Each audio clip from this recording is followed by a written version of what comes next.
everybody and welcome to another episode of Automotive Carnage. In today's episode I would love to get started on making the cooling system for the Toyota Crusader, but unfortunately I'm not allowed to. You see, there's a complete fire ban on the moment in the outback, which means I can't do any grinding, welding or any other kind of hot work that may cause a fire. So unfortunately I can't fabricate anything I need to do to make it all work. So let's go bushwreck hunting in the blistering hot weather with limited water, no cell phone reception. Yeah, that's a great idea.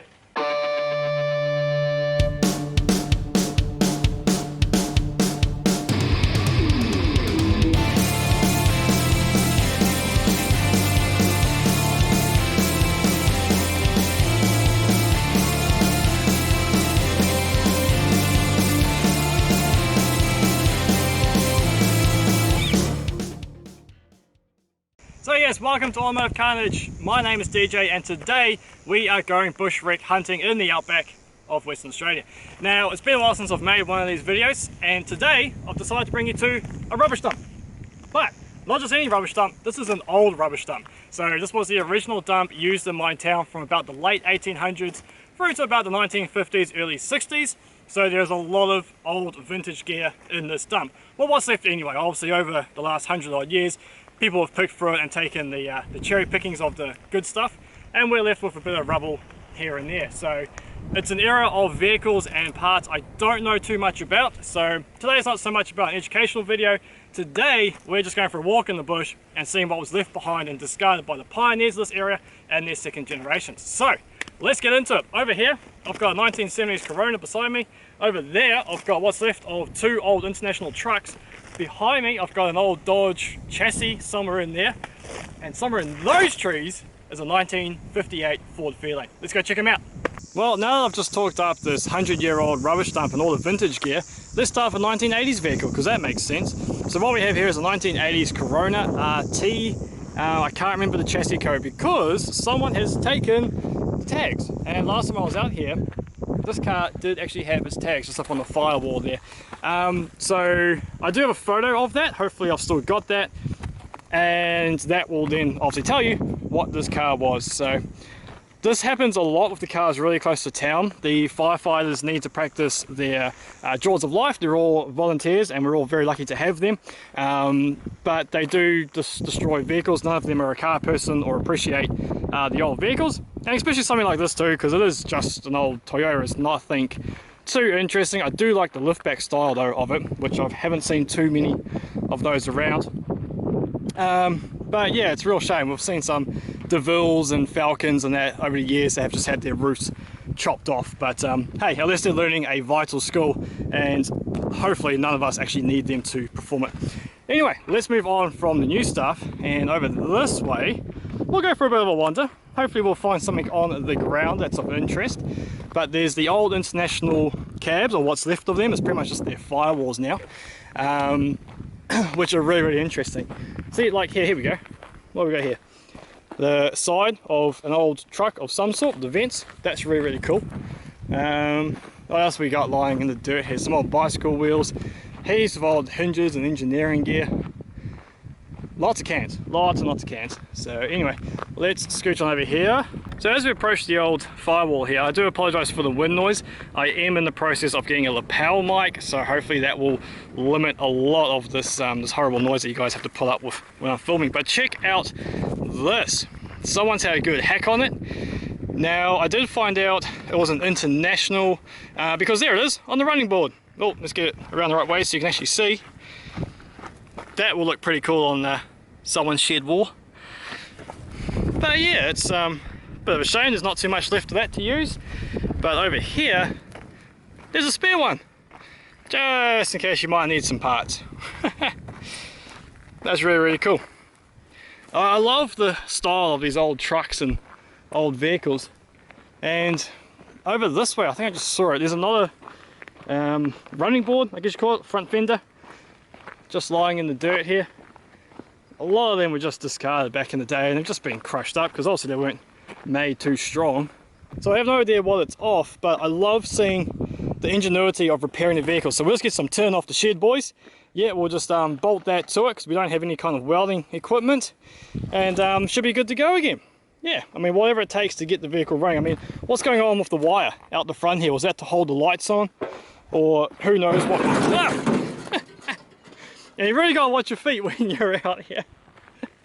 Don't walk backwards. All right, there's no more walking backwards, guys. All right, now we follow this path down and we end up at what is an old Dodge chassis. So I'll bring you back once we get there. All right, we've made it. What we have here is, I honestly had no idea when I first found it. And so I reached out to someone who did know, and that is Paul from Old School Only YouTube. Now, at the moment, Paul's working on a bunch of Valiants, which is awesome because Valiants are really cool. But he's also working on a hardtop VF, I think it is. And correct me if I'm wrong there, Paul. But yeah, I reached out to him like, dude, what have I got here? Because you know a lot of the old vintage gear. And he's like, by the looks of it, with the kick up over the rear diff there, it's got to be a 1928-ish Dodge or Chevy chassis. And I reckon it's in really good condition. Well, considering it's been sitting out here for gosh knows how many years, there's enough of it left to build an awesome bush hot rod out of. And I think it's just great that it's still sitting here fairly untouched. I mean, look at the welding that's gone on in here. It's obviously had a bit of damage there before, and they've just slapped it all back together, which I love that sort of thing, man. Making a car work again, just any way possible, just get it on the road and get it doing what needs to be done. Especially out here for all the stations and all that gold mines that were going on, you just had to make do with what you had. We're so far away, so far away from any major city, you just have to use a bit of ingenuity. And there's a bit of a truck chassis underneath it as well. That's a bit unidentifiable, and it's too hot. I'm not going to flip over that side running. So yeah, that's an awesome chassis. I would love to use it in the future. For what, I'm not too sure, but there are quite a few V8s sitting in the bush here that I've found recently. But V8s, that's for another episode. Anyway, what else do we have around here? Now, if we go this way through these trees, I did promise a 1958 Fairlane, so let's go find it. It's not bad enough, keep an eye out for snakes and spiders and everything else that's trying to kill me. Got a bloody kangaroo jumping out at me.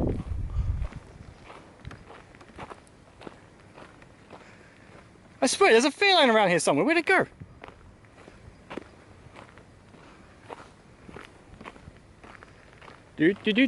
I am so lost right now. Where is it? Was that a bunny? Oh, dude, there's a bloody rabbit out here too. I swear, it's like 42 degrees, 44-ish, somewhere in that range, and there's animals everywhere. On today's episode of Automotive Carnage, we watch a lost white man in the outback of Australia, Blair Witch style, get consumed by the cars and the animals all around him. Where's the Fairlane? Once we find the Fairlane, we can find all the other cars as well that are around it.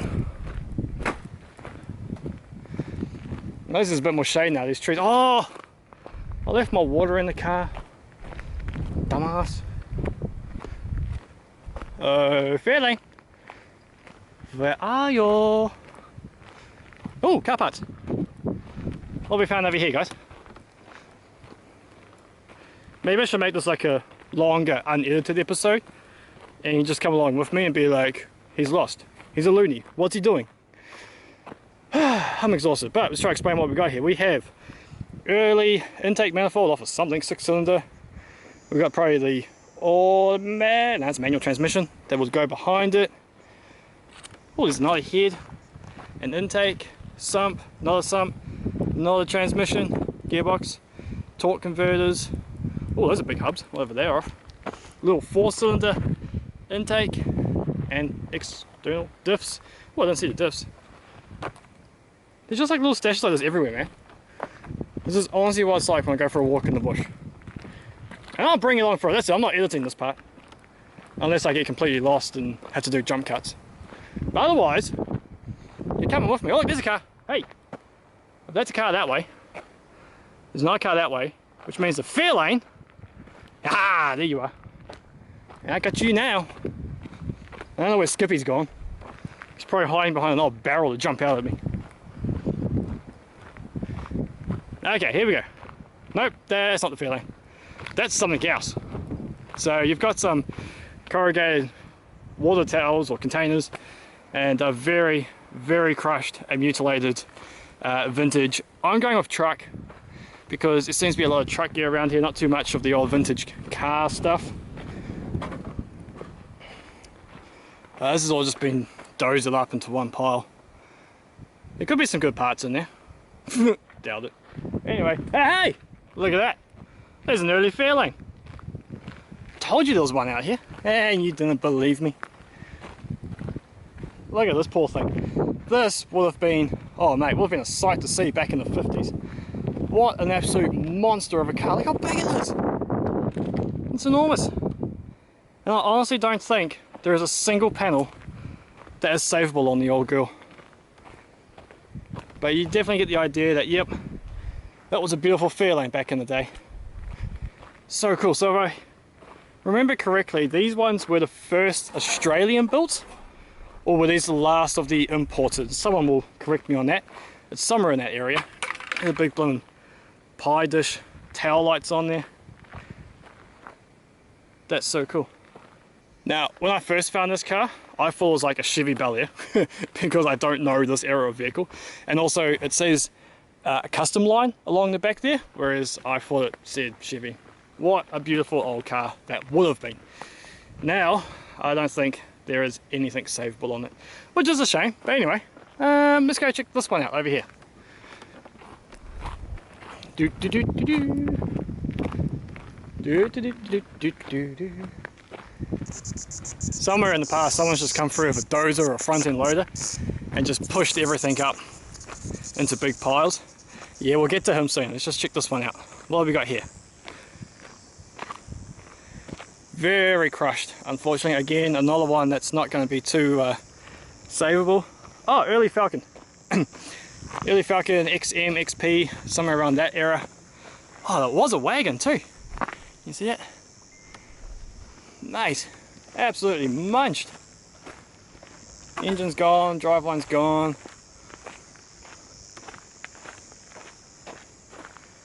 Yep, ain't no saving that old girl. Alright. Look at the bloody arm on that thing. I'm going to guess that was part of a old battery, which would have been for crushing the ore and extracting the gold. That is just a monster of an arm. But I could be wrong here, again. I don't know too much about this era of gear. That would have been a good looking ute back in its day. But she's pretty, well, she's been on fire and burnt and all sorts now, the poor thing.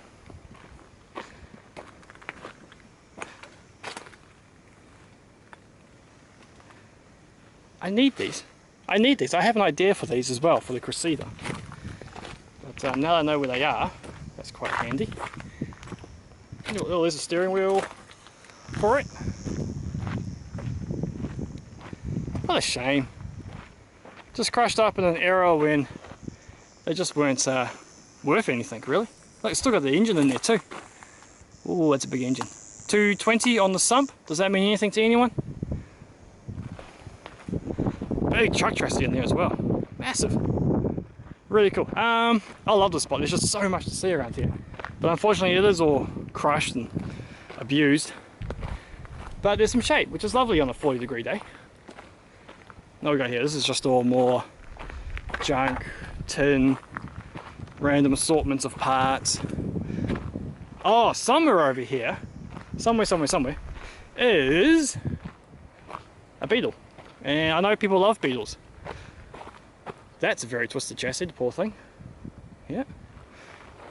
So yeah, people love Beetles. I honestly, I can't stand them. I've never been a Beetle person. Oh, what's that? No spider webs. No, no spider webs. What have we got here? Oh, it's the old Beetle I was talking about. Yeah, I told you there was one here. Now that's the right shape for a Beetle. Sorry guys, I don't normally bag out cars, but Beetles, man, they churn me some way. I can't stand the damn things. Like little Hitler mobiles. I do like this though, just going for a walk in the bush. I mean, it's that hot on the ground that it's getting through the soles of my boots and into my actual shoes. They're very, very hot right now. That is a big motor. 4-cylinder. Dang. I think we've run out of cars. I think that is... Oh, no. There's still a couple of 70s Holdens up here. Is that not the floor pan to another Beetle? I'm sure it is. Yeah, it's all been cut out at the back there.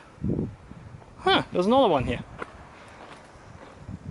Just more crushed up. I have no idea when this was all dozed up into piles. And why? Like, I can't see why it was just all pushed into piles. It really makes no sense. Okay, let's keep going this way. Let's go find these 70s Holdens, because they're really interesting. Well, one of them is anyway, because someone's had a little fun with explosives back in the day at some time, and it looks really interesting. When you look at it, you go, how did that end up like that? It's somewhere through these trees though. Really wish I brought my bottle of water with me. Here we are. I knew they were around here somewhere. We've made it out of the woods, and we have a what appears to be a VH Commodore, last of the steel bumpers before they went to the plastic VK. But that one with its chassis hanging up in the air is an old HQ HX sedan, and someone's whacked a nice big chunk of explosives of some sort and just blowing the whole thing open like a tin can.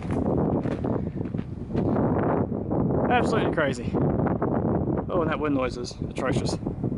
Sorry about that. Alright, so there we are. That's another episode of bush wreck hunting. I hope you enjoy what we found. A little bit different this time, just coming along for the walk with me. Hopefully my rambling wasn't too much. It is very hot and I'm very dehydrated because I've got my water back at the car, so I do apologise if I was rambling and not making too much coherent sense. But hey, if you want to do this again sometime, put it down in the comments. Do you want the more polished, edited style, more focused on each particular car? Or do you just want to go for a walk with me and see what we find? We find all kinds of stuff all the time. There's still so many more sites to show you guys. Not all the cars are grouped together, some are spread out, so we have to, you know, cut between them. But yeah, I'm rambling again. It's really hot. I need some water. I'll catch you guys on the next episode of Automotive Carnage. See you later.